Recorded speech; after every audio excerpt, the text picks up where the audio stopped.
اللہ فرماتا ہے وَإِذَا رَأَوْا تِجَارَةً أَوْ لَهْوًا انفَضُّوا إِلَيْهَا وَتَرَكُوكَ قَائِمًا. ساری تجارت، ہر شے چھوڑ دو، سارے کام چھوڑ دو. اور یہ آیت، اس آیت کا شان نزول بھی آپ کو تھوڑا سا بتاؤں، تھوڑا سا اور جو ہے وہ روحانیت میں اضافہ ہوگا اور آپ کو سکون ملے گا، کیونکہ اللہ کے ذکر میں ہی سکون ہے. اللہ کے ذکر میں ہی، ہاں اللہ کا ذکر اللہ کے لیے ہی کیا جانا چاہیے، اور اس کے لیے اس کا ذکر کرے تو پھر اس کے ذکر میں بہت سکون ہے. اور سکون ہے ہی اس کے ذکر میں، مال و دولت میں سکون نہیں ہے. یقین کریں یہ مال و دولت تو ایک نعمت ہے، لیکن اس کا شکر ادا کریں تو پھر وہ سکون عطا کر رہا ہے. اس کا شکر ادا ہو تو پھر دن میں جو مزدوری پاپڑ بیچنے والا ہے وہ بھی سکون سے رات کو سوتا ہے، اس کو بھی کوئی فکر نہیں ہوتا، کیونکہ وہ شکر کرتا ہے. کہتا ہے یا اللہ تیرا شکر ہے، تو نے مجھے جہاں رکھا ہے میں تیری رضا پہ راضی ہوں. وہ شکر کر کے اپنے رب کو منا کے سوتا ہے چارپائی پہ، ساری رات پر سکون گزارتا ہے. دوستان ذی وقار، میرے آقا کریم علیہ السلام خطبہ ارشاد فرما رہے تھے، ذرا توجہ کر کے دل سام کے سننا. جب اللہ کے محبوب خطبہ ارشاد فرما رہے ہوں گے تو کیا اس وقت سہانا انداز ہوگا، کیا وہ سہانی گھڑیاں ہوں گی، فرشتے بھی ناز کر رہے ہوں گے اللہ کا محبوب خطبہ پڑھ رہا ہے. اور جہاں صحابہ سننے والے بیٹھے ہوں، صدیق اکبر موجود ہوں، فاروق اعظم، عثمان غنی، شیر خدا، یہ سارے صحابہ. تو کچھ صحابہ جو تھے نا وہ ابھی نئے نئے اسلام میں داخل ہوئے تھے. کیا ہوا تھا؟ نئے نئے اسلام میں داخل ہوئے تھے. ہم تو ماں باپ کی گود میں آئے تو ہم نے آنکھ کھولی تو مسلمان، اور پھر آگے ہم نے ہوش کی آنکھ کھولی تو ہمیں ماں باپ نے بتایا کہ ہم ہیں ہی مسلمان. الحمدللہ یہ اللہ کا احسان ہے. ہمیں تو دین مل گیا پلیٹ میں رکھ کے، ہمیں تو اس کی قدر نہیں ہے. لیکن جنہوں نے دین سیکھا ہے نا مارے کھا کے، جنہوں نے دین سیکھا ہے زخم کھا کے، جنہوں نے دین کی قیمت ادا کر کے دین سیکھا، ذرا ان سے بھی پوچھ لو نا. حضرت صہیب رومی کو پوچھ لو، حضرت بلال کو پوچھ لو، حضرت عمار بن یاسر کو پوچھ لو، جن کے ماں باپ کو قتل کر کے درختوں کے ساتھ لٹکایا گیا. حضرت عمار بن یاسر کو الٹا لٹکا کے کوڑے مار کے ان کے جسم کو لہو لہان کیا جاتا تھا. لیکن میں نے تو، آپ نے تو کبھی کوئی چیونٹی بھر بھی کوئی تکلیف دین کے لیے نہیں اٹھائی. جہاں تکلیف آتی ہے ہم وہاں سے کنارہ کشی کر جاتے ہیں. تو میرے آقا کریم علیہ السلام کے غلام کچھ نئے نئے صحابہ دین میں شامل ہوئے تو غربت بڑی زیادہ تھی. آپ کچھ تھوڑا 30 سال پیچھے جائیں، 30 سال بھی 25-30 سال تو ہمارے علاقہ بھی کچھ ایسی تصویر پیش کرتا تھا، لیکن اس سے بھی کہیں زیادہ غربت تھی اس دور میں. اور پھر جب مسلمانوں کے اوپر ساری طرف سے پابندیاں تھیں، یہ بھی غور کریں. آج بھی جس ملک کے اوپر امریکہ پابندی لگا دیتا ہے نا، وہ ملک جو ہے وہ پنپ نہیں سکتا. وہ اپنے روٹی کپڑا تو پورا کرتا ہے لیکن اس کو کوئی کسی قسم کی کوئی اس کو ترقی نہیں ملتی، پابندیاں لگ جاتی ہیں. اس دور میں بھی پابندیاں بڑی تھی.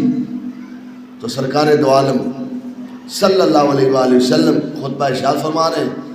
تو قحط سالی کا عالم تھا، غربت تھی. تو باہر تجارتی قافلہ آیا اور انہوں نے بگل بجائی. اس وقت بگل بجائی جاتی تھی، اب تو اور کئی طریقے نکل آئے. انہوں نے بگل بجائی کہ جو اجناس خریدنا چاہتا ہے آ جاؤ. اب حضور خطبہ ارشاد فرما رہے تھے تو صحابہ نے پیچھے چھوڑا خطبہ اور اجناس خریدنے چلے گئے. نیا نیا دین سیکھا تھا اور اس ڈر سے چلے گئے کہ غربت بھی ہے اور ضرورت بھی ہے، بہتات ہے ضرورت کی، تو ایسا نہ ہو کہ اجناس ختم ہو جائے اور ہمیں ملے نہ. اس ڈر سے آپ دوڑ گئے، اس ڈر سے نکل گئے آپ. تو جب آپ نکل گئے تو اللہ نے پھر اس آیت کو نازل فرما دی. جبریل کو بھیجا، جاؤ محبوب، جاؤ جبریل یہ آیت میرے محبوب کو سناؤ اور فرما دو کہ میرا محبوب اپنے صحابہ کو سنا دے.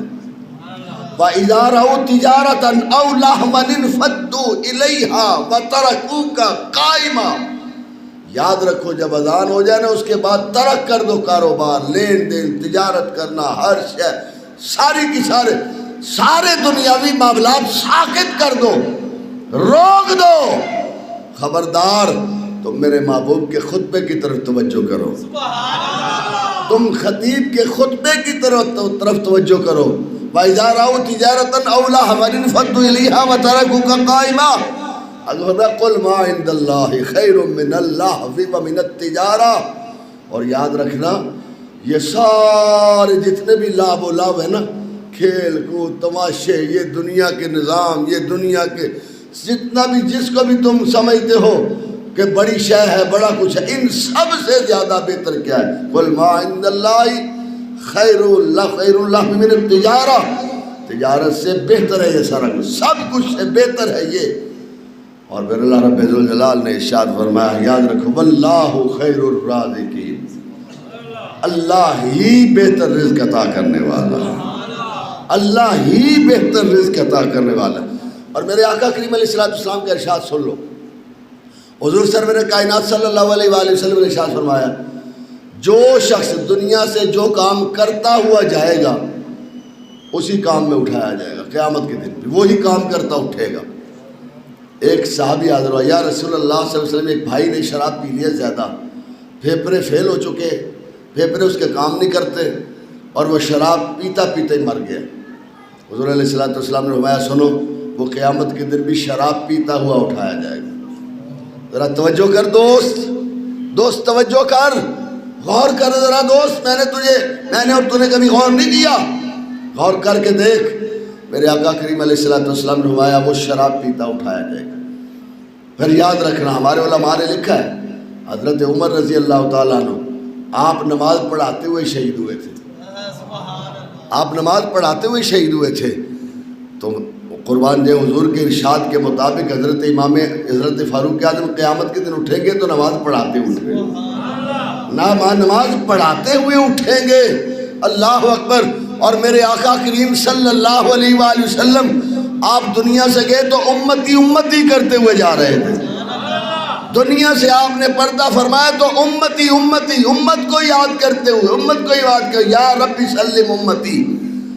میرے آقا کریم علیہ السلام قیامت کے دن اپنے روضہ انور سے اٹھیں گے تو امت کو یاد کرتے ہوئے اٹھیں گے۔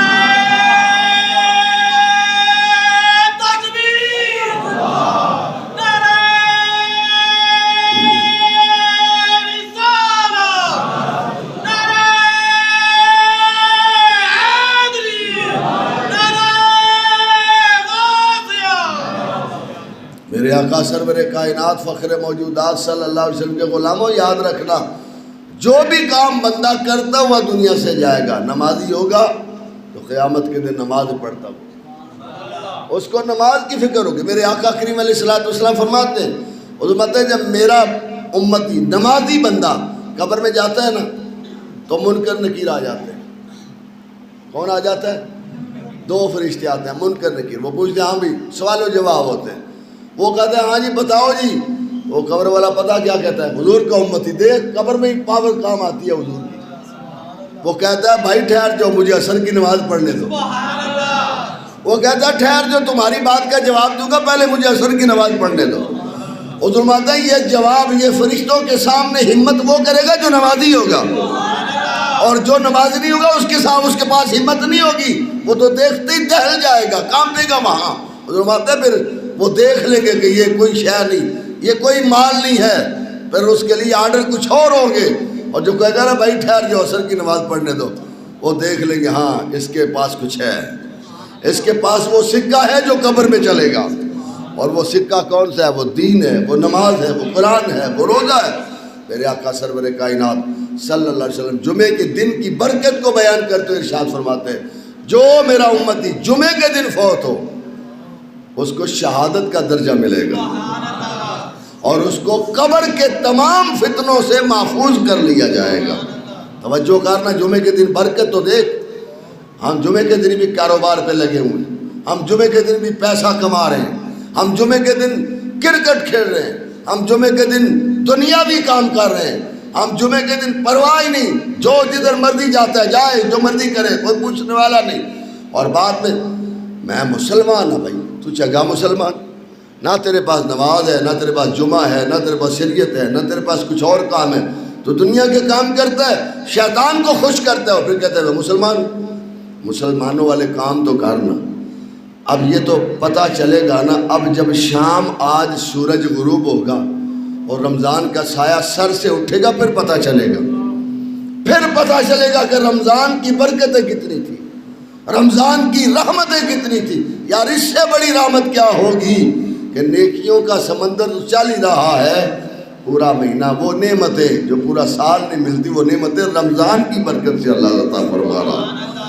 امیر کو بھی دے رہا ہے، غریب کو بھی دے رہا ہے۔ دوستان ذی وقار، آئیے آج اس بات کا عہد کریں کہ ہم نماز پنجگانہ کی پابندی بھی کریں گے اور نماز جمعہ کی پابندی بھی کریں گے، اور نماز جمعہ خطبے کی اذان کے وقت آخر نہیں پڑھیں گے بلکہ اول وقت میں آئیں گے، اور اللہ کی بارگاہ سے اونٹ قربان کرنے کا ثواب حاصل کر کے لے کے جائیں گے۔